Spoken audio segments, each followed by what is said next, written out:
बच्चों good morning. आज हम लोग √2, √3, √5, √7 इस प्रकार की जो संख्याएं हैं उन्हें हम संख्या रेखा पर कैसे दर्शा सकते हैं इसके बारे में जानेंगे। इसके लिए हमें जरूरत है पाइथागोरस प्रमेय के बारे में जानना। तो पाइथागोरस प्रमेय क्या है? पाइथागोरस प्रमेय जो है वो समकोण त्रिभुज के लिए है, अर्थात राइट एंगल ट्रायंगल के लिए है। तो इसमें यह जो है 90 डिग्री का कोण है और यह जो रेखा परपेंडिकुलर यानी कि लंब है, ये रेखा आधार यानी कि बेस है और ये रेखा कर्ण यानी कि हाइपोटेनस है। तो यहाँ पर इसे H, इसे P और इसे B से दर्शाया गया है। तो पाइथागोरस प्रमेय है ना, पाइथागोरस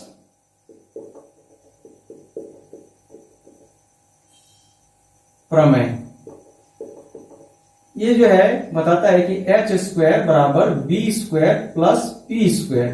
यहाँ H² यदि मान लेते हैं कि पहले √2 को दिखाना है तो √2 का स्क्वायर बराबर B² हमें ज्ञात नहीं है, इसे ज्ञात करना है। और P यानी कि लंबाई हमेशा 1 रखेंगे, 1²। तो √2 का स्क्वायर हो जाएगा 2, B² प्लस 1² बने 1 और 2 इसको इधर ले आएंगे 1 को, तो ये हो गया B²। 1 = B² यानी कि B √1 = 1। हमें अब क्या क्या प्राप्त हो चुका है? आधार कितना हो गया है? 1। और उसके बाद लंब कितना हो गया है? 1। और कर्ण कितना है? कर्ण ये हमें पता है √2। अब जो है हमें संख्या रेखा पर इसे प्राप्त करने में आसानी होगी। तो अब हम इसे संख्या रेखा पर प्राप्त करते हैं, देखें कैसे।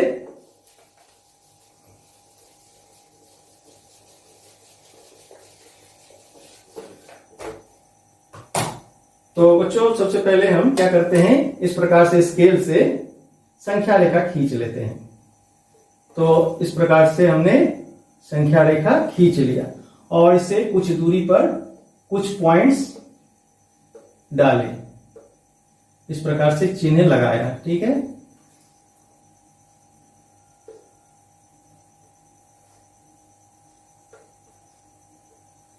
लेकिन बराबर दूरी पर लगाना है, ठीक है। तो ये हो गया, मान लेते 0, इधर 1, 2, 3, 4, 5, 6, 7 और इधर -1, -2, ये संख्या रेखा हो गया। अब हमें क्या करना है, यहां पर हमें प्राप्त है आधार यानी कि बेस = 1 प्राप्त हुआ है और P = भी 1 है और H = √2 है। तो हमें 0 से लेकर 1 तक जो है वो बेस को खींच लेना है। 1 है तो इससे खींच लेना है, इस प्रकार से हम लोग खींच लिए, ठीक है। और अब यहां पर जो है हमें चांद को रखकर जो है यहाँ 90 डिग्री कोण खींच लेना। मान लेते हैं कि यहां पर रखे हैं हम इस प्रकार से और इस प्रकार से हम इसको रेखा को मिलाएंगे, इस प्रकार इसे मिला दिए। अब क्या करना है, यहां पर कंपास को रखकर इस बेस को माप लेना है। माप कर इस परपेंडिकुलर को, चूंकि परपेंडिकुलर भी 1 है तो इसे हमें काट लेना है इस प्रकार से, ठीक है।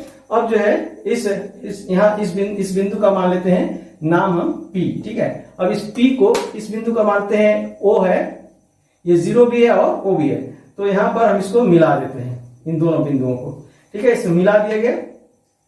तो यहां देखिए ये हो गया 1, ये भी हो गया 1 और ये हो गया √2। लेकिन अभी भी हम इसे संख्या रेखा पर प्राप्त नहीं कर पाए हैं। तो अब क्या करना होगा, अब यहां पर हम कंपास को बैठाएंगे और ऊपर और P तक हम ले जाएंगे और यहां पर हम इसे रखकर और सीधे ऐसे करके इसे संख्या रेखा पर आगे की ओर ले जाएंगे। तो इस प्रकार से यह संख्या रेखा पर जिस स्थान पर मिलेगा मान लेते हैं कि वो बिंदु है R।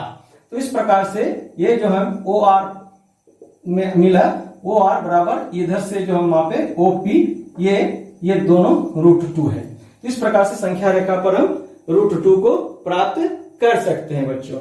अब हम लोग आगे √3 को कैसे प्राप्त करेंगे? √3 को प्राप्त करने के लिए बच्चों क्या करना होगा, ये जो √2 हमने प्राप्त किया है इस पर हमें चांद को यानी कि आपको इस प्रकार से चांद को बैठाना है, ठीक है। इस प्रकार से बैठा लिए, आप एकदम सीधी रेखा में बैठाएंगे और इस प्रकार से आपको 90 डिग्री पर यह रेखा इस प्रकार से बिंदु डाल देना है और फिर यहां से P से आपको इधर की ओर ये रेखा खींच लेना है, ठीक है। अब खींचने के बाद आप क्या करेंगे, यहां जो आपका बेस है 1 है ना, उस 1 को माप कर यहां से P बिंदु पर बैठाकर इसे इधर भी काट लेंगे। अब काटने के बाद क्या करेंगे, ये जो O बिंदु है इसके साथ में इसको मिलाएंगे, ठीक है, यहां से इसको मिलाएंगे। तो ये तो हो गया √3, परंतु ये अभी भी संख्या रेखा पर आप प्राप्त नहीं कर पाए। तो संख्या रेखा पर इसे कैसे प्राप्त करेंगे, इसके लिए आप यहां से O से लेकर इसको, इस बिंदु को मान लेते हैं आप, नाम दिए हैं S, ठीक है, S। तो O से S तक आप कंपास से माप लीजिए, और मापने के बाद आप यहां से इस प्रकार से इसे कंपास से खींच दीजिए, ठीक है, और जहां पर ये मिले उसे एक नाम दीजिए T। तो अब हमारे पास क्या हो गया, OS बराबर OT बराबर √3। तो इस प्रकार से हम संख्या रेखा पर √2 और √3 को प्राप्त कर सकते हैं। अब बच्चों, अब हम लोग यहाँ पर √5 को कैसे प्राप्त कर सकते हैं वह देखेंगे। आपने √2 और √3 को देख लिया, आप इसका स्क्रीनशॉट भी लेके रख सकते हैं। अब हम लोग संख्या रेखा पर √5 को प्राप्त करेंगे।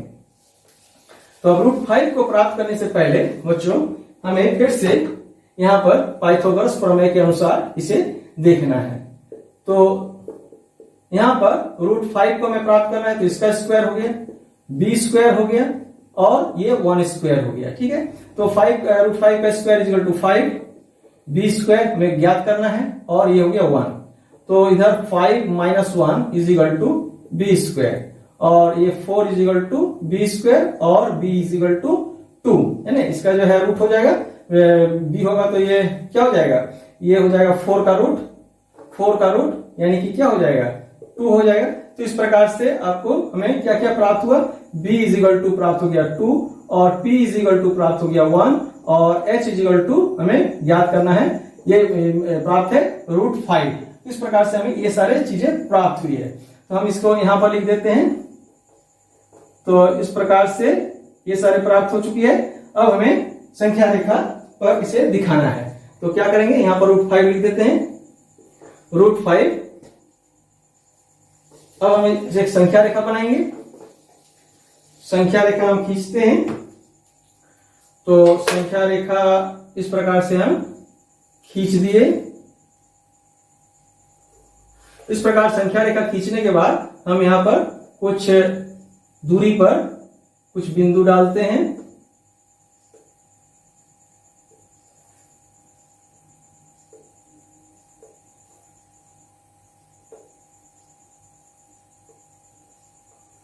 इस प्रकार से फिर से हम यहां पर 1 2 3 4 5 6 7 संख्या रेखा पर दाईं ओर खींच दिए। इधर बाईं ओर भी हम -1 और -2 खींच दिए। अब जो है हमें लेना है b इज इक्वल टू 2। तो हमें 0 से लेकर 2 तक जो है एक दाग को खींच लेना है, बेस को, ठीक है। तो हमने खींच लिया। अब क्या करना है, अब हमें करना है यहाँ पर जो है आपको चांद को बैठाना है। आप देखिएगा इस जगह पर चांद को आपको बैठाना है और ऊपर की ओर आपको एक बिंदु लगाना है। बिंदु लगाने के बाद आपको इस बिंदु को इसके साथ में मिलाकर खींच देना है, ठीक है।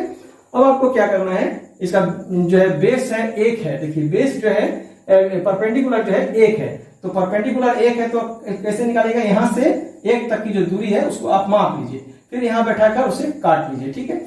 अब काटने के बाद आप यहां इसका नाम मान लेते हैं, दे दिए P। अब इस OP को दोनों को मिला दीजिए, मिला दिए। तो अब ये हो गया 1, ठीक है, और ये हो गया 2 और ये हो गया √5। लेकिन अभी भी हम इसे जो है संख्या रेखा पर प्राप्त नहीं किए हैं। तो इसे संख्या रेखा पर प्राप्त करने के लिए आप O से P तक कंपास से माप लीजिए और उसे इस प्रकार से जो है संख्या रेखा पर आगे की ओर बढ़ाइए और इसका नाम दे दीजिए Q, ठीक है। तो अब हमें प्राप्त हो गया है OP is equal to OQ is equal to √5। तो इस प्रकार से हम लोग जो है संख्या रेखा पर √2, √3, √5 को प्राप्त किए हैं।